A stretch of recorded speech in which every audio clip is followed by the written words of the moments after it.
here we go again. This is the Spirit and Wellness Show. There we go. News and information from a higher perspective. Your host, Harry Wilkinson. Yes. Here I am. So, as I was saying, this is the show where we take a look at the day's current events, the media, and the latest innovations and breakthroughs in space and science, all of these things. We look at them from a holistic point of view, from a spiritual point of view. And when I talk about a spiritual point of view, I'm talking about the point of view specifically that has to do with our connections with ourselves and the world and something beyond.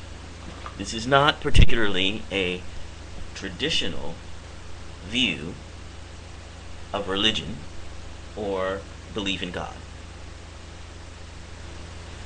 So, what I mean when I say a spiritual, when I say a spiritual point of view, I'm talking about oneness. I'm talking about oneness. I'm talking about our connections with each other. And our look at the media around us shows us what we're creating. It shows us what is going on in the world around us, or what we think is going on in the world around us. What it's really showing us is what's inside of us, what we are creating, because we are creating it all. It's a big hologram out there. It's a holographic illusion that we are in charge of, and yet we forget that we were in charge of it. We forget that we're creating every bit of it, and as we're supposed to, because that allows us to have the full experience that we are creating. But also, at the same time, there's an awareness that I think everyone has. And I mean, you can call me out on that. A lot of people will say, I don't no idea what you're talking about. But I think most people have an underlying awareness that we're creating it all. There's something sort of in the back of your mind or your understanding as you're going through these very complex situations in your lives, or you're seeing them play out on the world stage, that kind of clues you in that this is not real in a way. This is something that I'm participating in. This is like a play. This is like a hologram. But there's something beyond this. There's something more to this. And there's something that we're creating here. I think people have a undefined sense of that. As I say undefined, I think they may not really understand what that means. But I think if you look at yourself, you'll find that happens with you as well. So that's kind of our goal in this show, is to try to take a look at these things and see what they're showing us, to see what we can learn and how we grow from them spiritually. All right, so now I've had listeners, ask me why, if the show is dealing with current events, why I don't talk about politics. And actually I do. I have done many shows about politics, and you can find them in the backlog of podcasts archived. You can find them. You can find all the archives at my Facebook page, which is Metaphysical Media page on Facebook, and you can find all of my old podcasts there. But particularly back in the spring of this year, around March and April, I did a number of shows about the growing conflicts in this country, particularly with the Occupy movement that was going on at that time, you may remember, and the discussions that were going on about that. And I do come back to politics quite frequently. I haven't done it recently because there's been a lot of other things to talk about. And honestly, quite frankly, if something doesn't resonate with me, I don't generally focus on it for a show. And the usual things are going on in our political process of choosing these two candidates for president to run. But there are some interesting things that are going on. So, I'm going to take a look at that right now. We're going to talk about politics. We're going to talk about the Mars rover Curiosity that was launched by NASA recently, which is really part robot, part science lab in space. It's fascinating what it's doing and what they're looking for. And then we're going to start our segment on Heroes of Consciousness. And we're going to talk about a NASA professional, an astronaut, and also a doctorate in astrophysics by the name of Edgar Dean Mitchell, and why he is a hero of consciousness. And we'll get to all of that. But first, let's go back to this politics thing. Now, what I've said time and again on the show about politics is that, again, from the point of view, the spiritual point of view, politics is part of the illusion. It's part of the game that we're participating in. And it also represents a reflection of ourselves. We're creating it.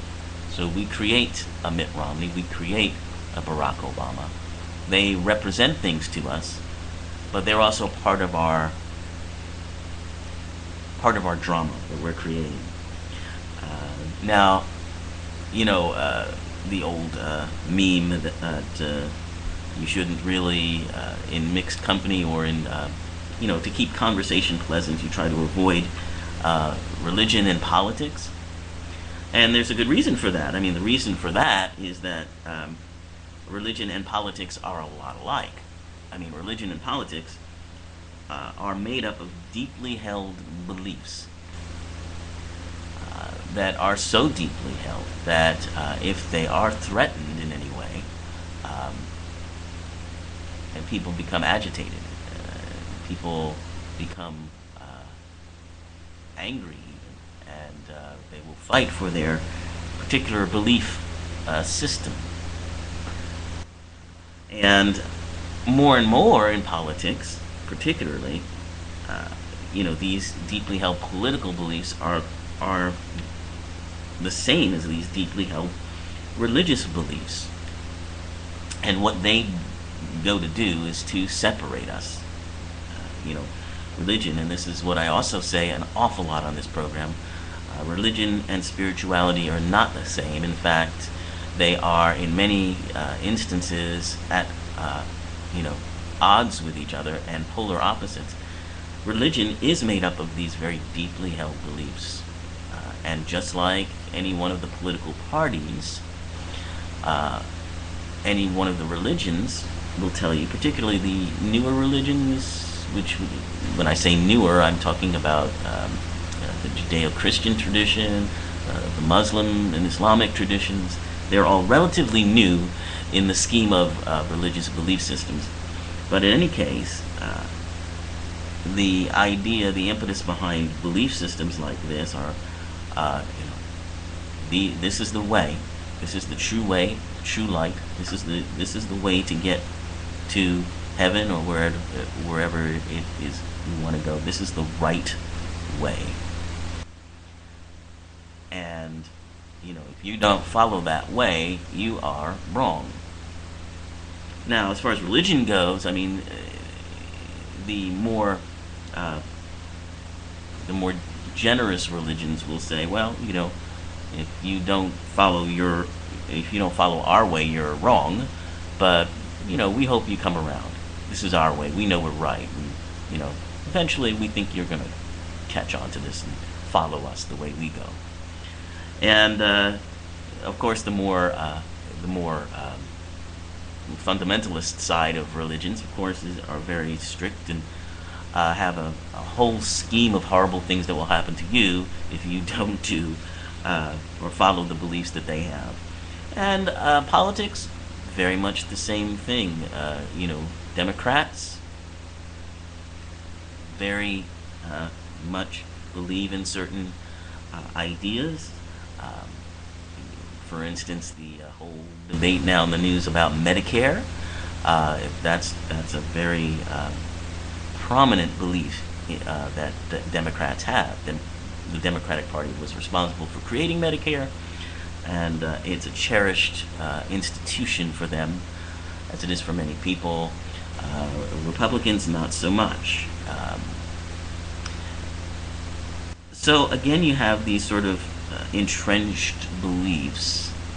Uh, if we want to kind of bottom line it, we can say that Democrats believe that there's a social responsibility that governments have to take care of those who are having trouble taking care of themselves. And Republicans are saying that basically everybody can take care of themselves and should.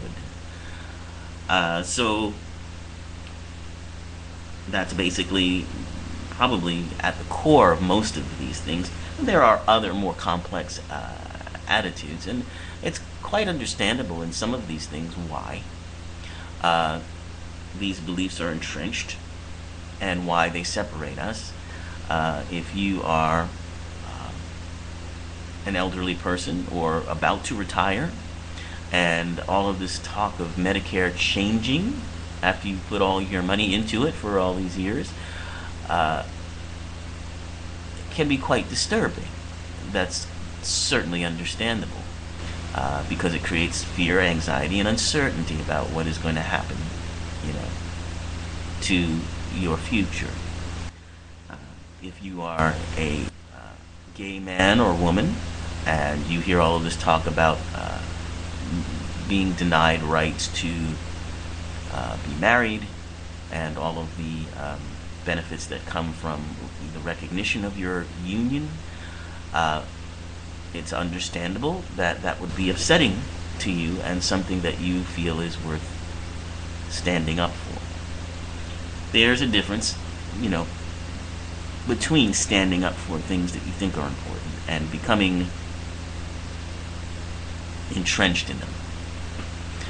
I think there's something very spiritual about taking action, making an expression of what you feel is the right thing to do. But I think there's also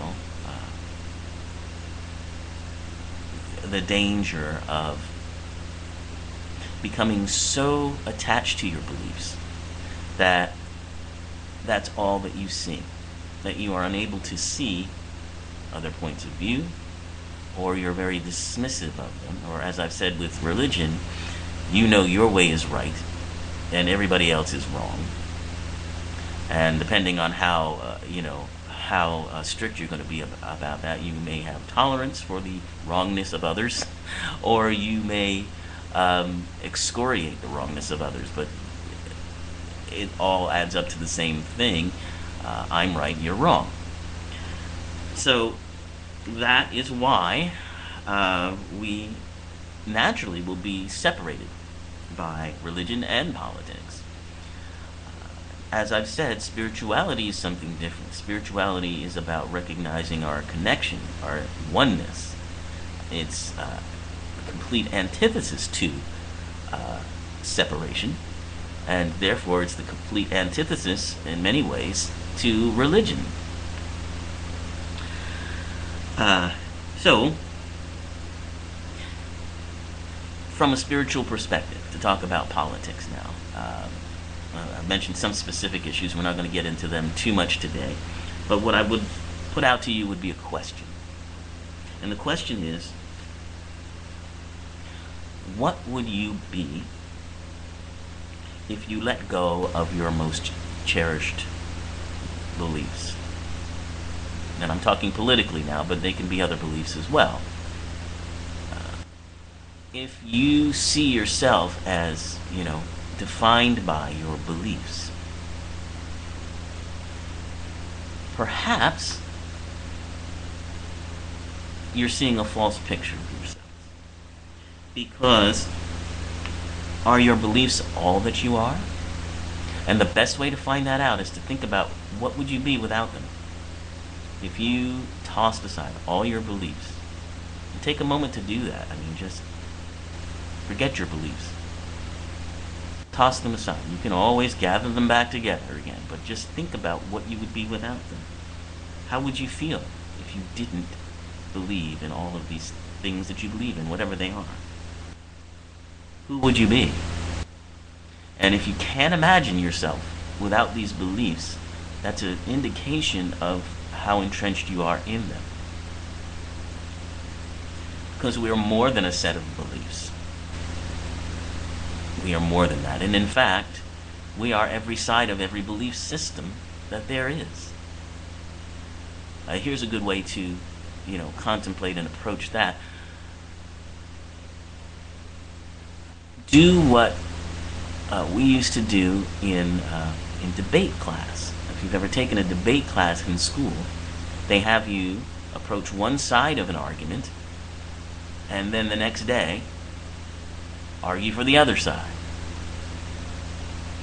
So do that. Think about that. Try to see the perspective, and not just, intellectually, but see if you can actually make a connection to the feeling, how it feels to be, let's say you're a liberal and you believe, passionately that, the richest people in this country are not paying their share. So put that aside, and then think about how the richest people in this country might feel. Imagine yourself as one of them, and see what your response to that is, and really kind of see if you can feel what it would be like to be very, very wealthy, to be,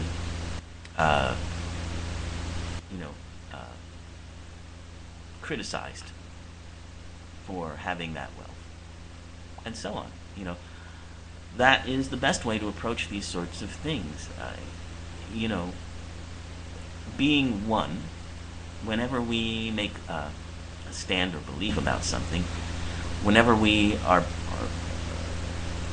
upset about something that we see, or a personality trait or a belief system that someone else has, it's part of ourselves that we can't incorporate.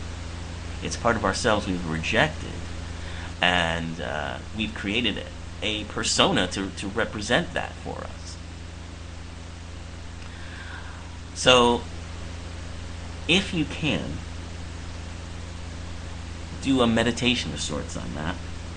Just let go of your beliefs and see who you are without them. How does it feel? Do you feel empty inside without your beliefs? Do you feel free without your beliefs? See how it feels. And I'd love to hear feedback from that. If anybody does have anything to say, it'd be great to hear from you. All right, but I'm going to move on now from politics to NASA and the Mars rover Curiosity, which launched last week.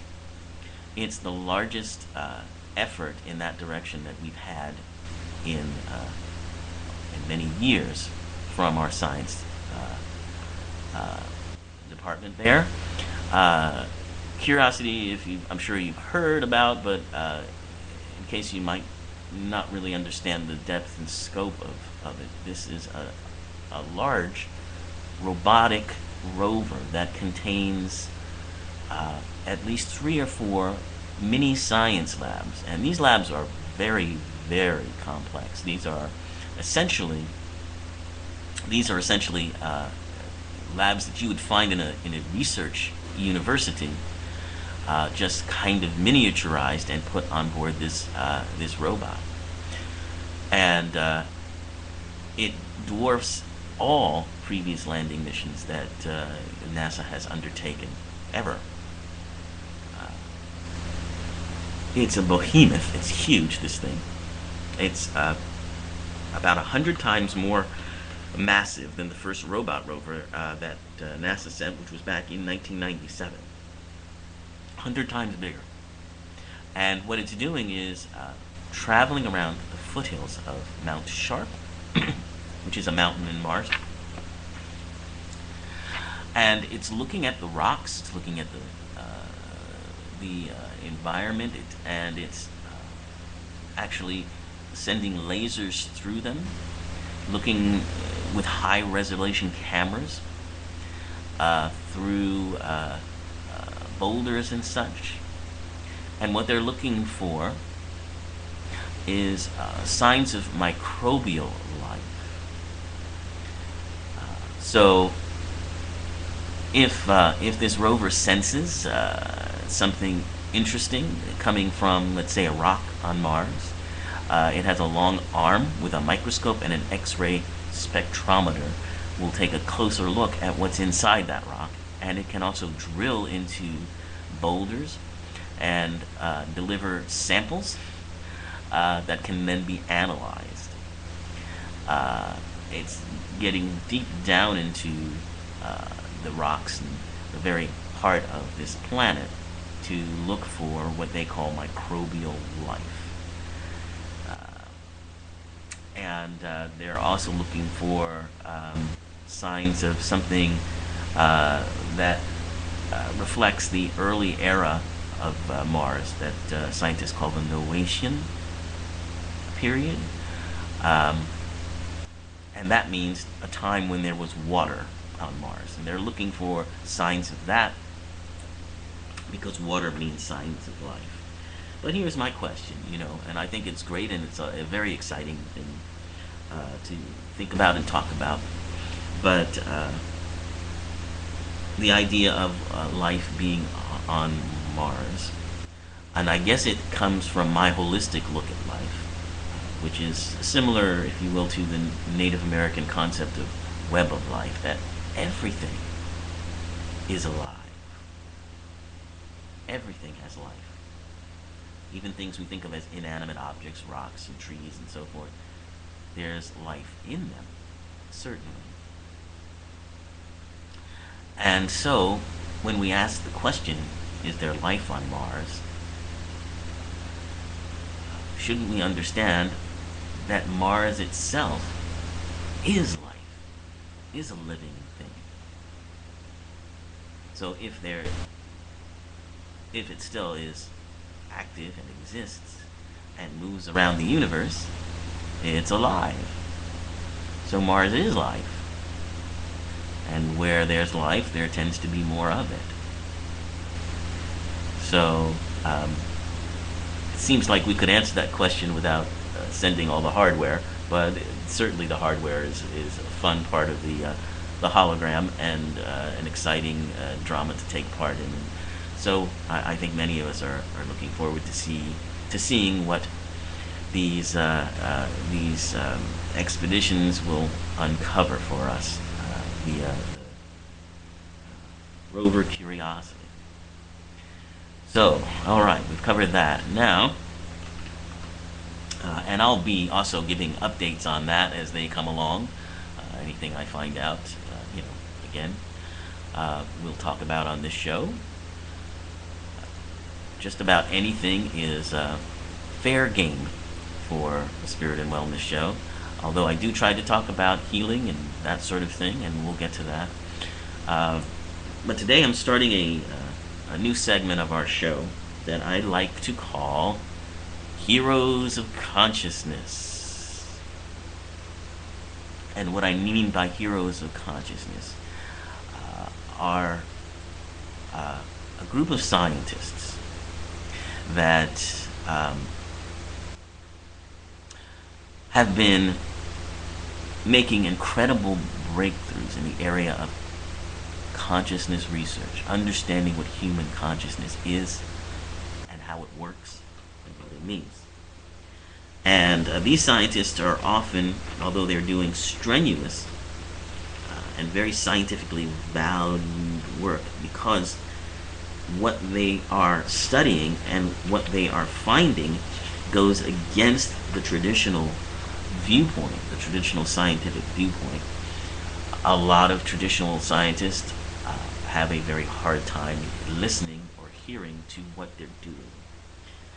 But that doesn't stop these guys They are amazing in what they are doing, and I want to give a shout out to them on a weekly basis by looking at just a few of them.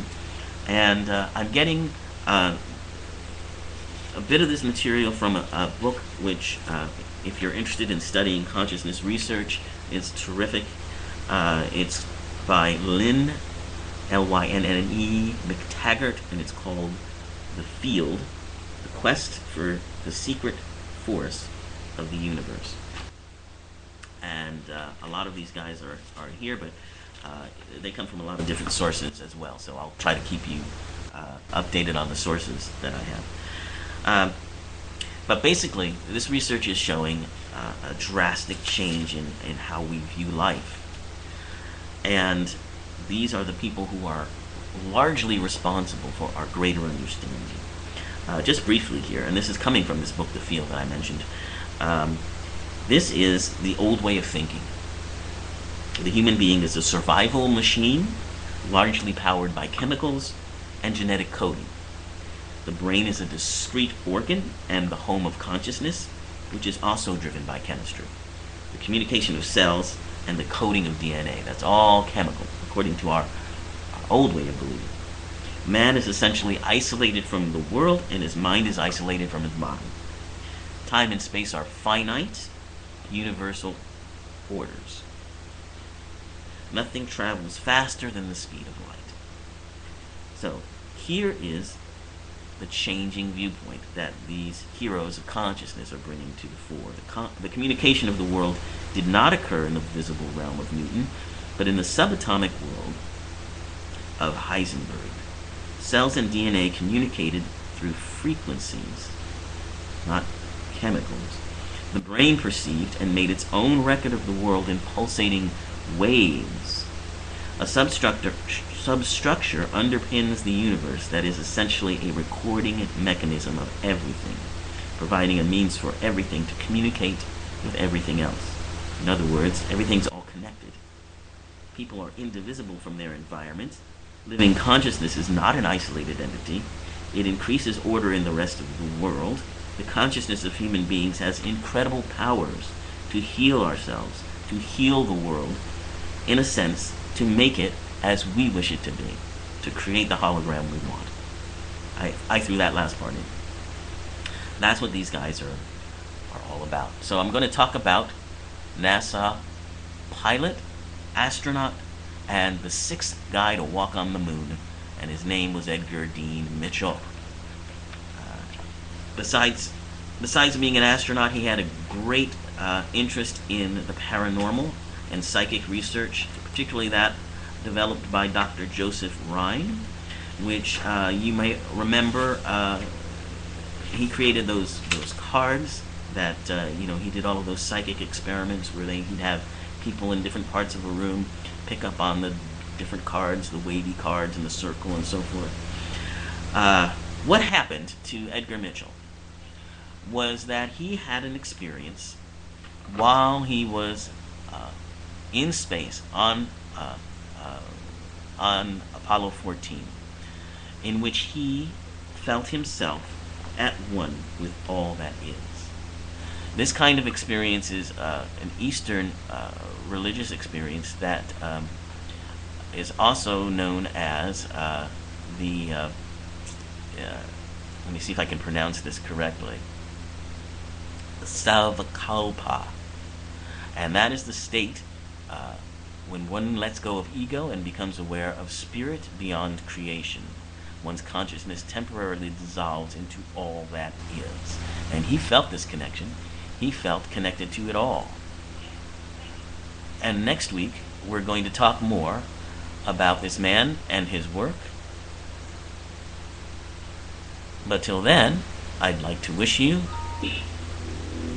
a very happy week.